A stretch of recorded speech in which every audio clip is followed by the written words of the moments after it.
তখন বিয়ের পরের দিন আমি ওই বাড়িতেই থাকলাম আর সে ঢাকা চলে গেল। পরের দিন সকালবেলা আমার শ্বশুর আমাকে আমার বাড়িতে দিয়ে গেল, যেহেতু এসএসসি পরীক্ষার পর আমাকে নিয়ে যাওয়ার কথা, সেই জন্য আমি বাড়িতে এসে রেডি হয়ে স্কুলে চলে গেলাম। আমার সাথে একই ক্লাসে আমার স্বামীর চাচাতো ভাইও পড়তো। সারাদিন ক্লাস করলাম, বন্ধু বান্ধবদের সাথে আড্ডা দিলাম, দিনটা ভালোই কাটলো। দুপুর 1টার সময় টিফিন, ওই সময়টাতে আমার স্বামীর চাচাতো ভাই আমার শ্বশুরের কাছে বিচার দিল যে রিয়াকে তো অনেক মারছে, রিয়া কান্না করতেছে, কালকে যে স্কুলে যায়নি সেই জন্য। আমার শ্বশুর তো খাবার খাইতে বসছিল, খাবার রেখেই চলে আসছে স্কুলে, এসে বাহির থেকে আমাকে ডাক দিল। আমি বাহিরে এসে বললাম, কি ব্যাপার, আপনি এখানে কেন?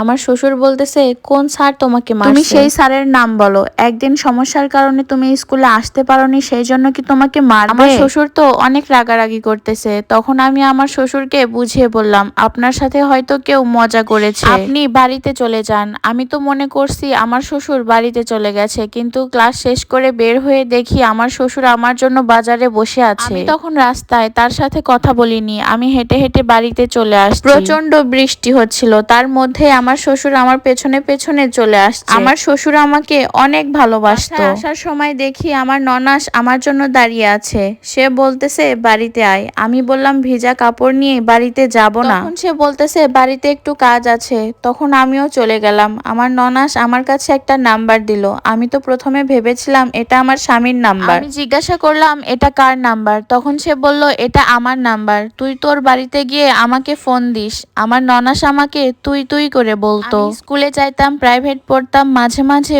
ওদের বাড়িতেও যাইতাম। আমাদের সম্পর্ক ভালোই ছিল। স্বামীর সাথে আমার কোনো রকম যোগাযোগ ছিল না, আর তারাও চায়নি আমার স্বামীর সাথে আমার কোনো রকম যোগাযোগ থাকুক। তারা শুধু চাইতো আমি তাদের বাড়িতে যাই, কাজ করি, তাদের সাথে সম্পর্ক ভালো রাখি। কিন্তু আমি যখন আমার স্বামীর কথা বলতাম তখন তারা আমার সাথে খুব খারাপ ব্যবহার করত। আমার বিয়ের প্রায় 3-4 মাস পর হঠাৎ আমার স্বামী কাউকে না জানিয়ে বাসায় চলে আসলো। রাত প্রায় 11টা বাজে। আমার দাদু আমাকে ডেকে তুললো, বলল সে তো বাড়িতে চলে আসছে, আজকে তোরা দুইজন একসাথে থাকবি। সেই দিন রাত্রে আমরা দুইজন একসাথেই থাকলাম। শাশুড়ি আর ননাস যখন দেখলো আমরা দুইজন সকালে গোসল করলাম, তখন তাদের আসল রূপ বের হলো। তারা আমার উপরে অত্যাচার শুরু করে দিল। তার মা আমার থেকে তার ছেলেকে আলাদা আলাদা রাখতো, আমার কাছে আসতে দিত না।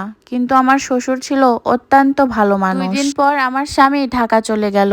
তারপরে আমাদের মধ্যে নিয়মিত কথা হতো। আমরা একে অপরের সাথে কথা না বলে থাকতেই পারতাম না, কিন্তু আমার শাশুড়ি আর ননাস এই বিষয়টা একটুও মানতে পারতো না। আমার স্বামী যখন ফোন দিত তখন আমার শাশুড়ি ফোন বাহিরে নিয়ে গিয়ে কথা বলতো। আমার স্বামী আমার কথা জিজ্ঞাসা করলে বলতো, রিয়া তো ঘুমিয়ে আছে, রিয়া কাজ করছে, পরে কথা বলে নিস। আমাকে আর কথা বলতে দিত না।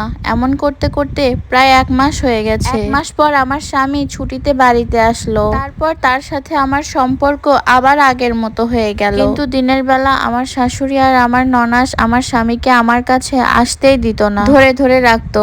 রাত 1টা-2টা বেজে গেলেও তারা বসে বসে গল্প করতো। করতে করতেই আমার স্বামী 2 দিন পর আবার ঢাকা চলে গেল। আমার স্বামী যখন বাড়িতে আসতো তখন আমার ননাস নিয়ম করে বাচ্চা না হওয়ার ওষুধ খাওয়াতো আমায়। আবার আমাকে নানান ধরনের কথা জিজ্ঞাসা করত, আমাদের শারীরিক সম্পর্ক হয়েছে কিনা, আমরা সকালে গোসল করেছি কিনা। এসব কথা শুনেও আমার লজ্জা করত। আমার স্বামী ঢাকা যাওয়ার পর আমার শাশুড়ি আর ননাসের অত্যাচার আমি সহ্য করতে পারতাম না। তারা আমার সাথে অনেক খারাপ ব্যবহার করত, অনেক মারধরও করত। শাশুড়ি আর ননাস হুজুরের কাছ থেকে 2টা তাবিজ নিয়ে আসলো। একটা তাবিজ আমার বিছানায় আর অন্যটা বাহিরে গাছের সাথে বেঁধে রাখলো। গাছের তাবিজটা নাড়া দিলে আমার প্রতি তার মন আরো বেশি দুর্বল হয়ে পড়বে, এটাই বলল আমার শাশুড়ি। তারপর থেকে আমার স্বামী আমার সাথে আর কোনো রকম যোগাযোগ রাখেনি। ফোনে আমার কণ্ঠস্বর শুনলেই কল কেটে দিত। হোয়াটসঅ্যাপ, মেসেঞ্জার, ফেসবুক সবকিছু থেকে ব্লক মেরে দিছে। আমি তার সাথে কথা বলার জন্য অনেক কান্নাকাটি করতাম, কিন্তু সে কখনোই আমার সাথে কথা বলতো না। এমন তাবিজ করেছে আমার শাশুড়ি। তারপরেও আমার শ্বশুর আমাকে অনেক সাপোর্ট করেছে। আমার শ্বশুরের কারণেই আমি ওই বাড়িতে পড়ে থাকতাম। আমি যদি ওই বাড়িতে থাকতাম তাহলে আমার স্বামী বাড়িতে আসতো না। আমি যখন বাবার বাড়িতে চলে যেতাম তখন আমার স্বামী এসে 1 সপ্তাহ 15 দিন করে থেকে যেত, তবুও আমার কোনো খোঁজ খবর নিত না। আমার স্বামী যখন চলে যেত তখন আমার শাশুড়ি আমাকে ফোন করে বাড়িতে যেতে বলতো। একদিন হঠাৎ করে আমার স্বামী আমাকে ফোন দিয়ে বলে, তোমার বাবা মাকে বলো আমাকে 4 লক্ষ টাকা দিতে, আমি ঘর বানাবো। বললাম, আমার বাবা মা এত টাকা কোথায় পাবে? তখন আমার স্বামী বলতেছে, আমি জানি না কোথায় পাবে, কিন্তু যদি না পাই তাহলে তোকে আমি ডিভোর্স দিয়ে দিব। এই কথা বাবা মাকে বললাম। তারা আমাকে বলল, এখন তো তোদের সন্তান হয়নি, তুই এই সুযোগে চলে আয়, ওই ছেলে তোর সাথে সংসার করবে না। আমি এই কথা শুনে অনেক কান্নাকাটি করেছি। তখন আমার বাবা মা ওকে কল দিয়ে বলেছে, তুমি আমার মেয়ের সাথে সুখে শান্তিতে সংসার করো, আমার মেয়ের যা আছে আমি সব তোমাকে দিয়ে দিব। কিন্তু সে আমার বাবা মার মুখের উপর বলে দিয়েছে, আমি আপনার মেয়ের সাথে সংসার করব না, তাকে আমি ডিভোর্স দিয়ে দিব। সে বাড়িতে এসে আমাদের বাড়িতে প্রতিদিনই মানুষ পাঠাতো যে আমরা কবে বসবো আর বসে ওনাকে ডিভোর্স দিয়ে দিব। কিন্তু আমি তাকে কিভাবে ডিভোর্স দিব? আমি তো আমার জীবনের থেকেও তাকে বেশি ভালোবাসতাম। আমি তাকে বলছি, তুমি আমাকে এক বেলা খেতে দিলেই হবে, আর তোমার বাড়ির যে কোনো কোনায় আমাকে একটু জায়গা দিও, তবুও তুমি আমাকে ছেড়ে দিও না, আমি তোমাকে ছাড়া থাকতে পারবো না। আমার কান্না, আমার চোখের পানি তাকে আটকাতে পারলো না। পরে একদিন রাত্রে মসজিদের হুজুর আর তাদের বাড়ির কিছু মানুষজনদের নিয়ে আমাদের বাড়িতে আসলো।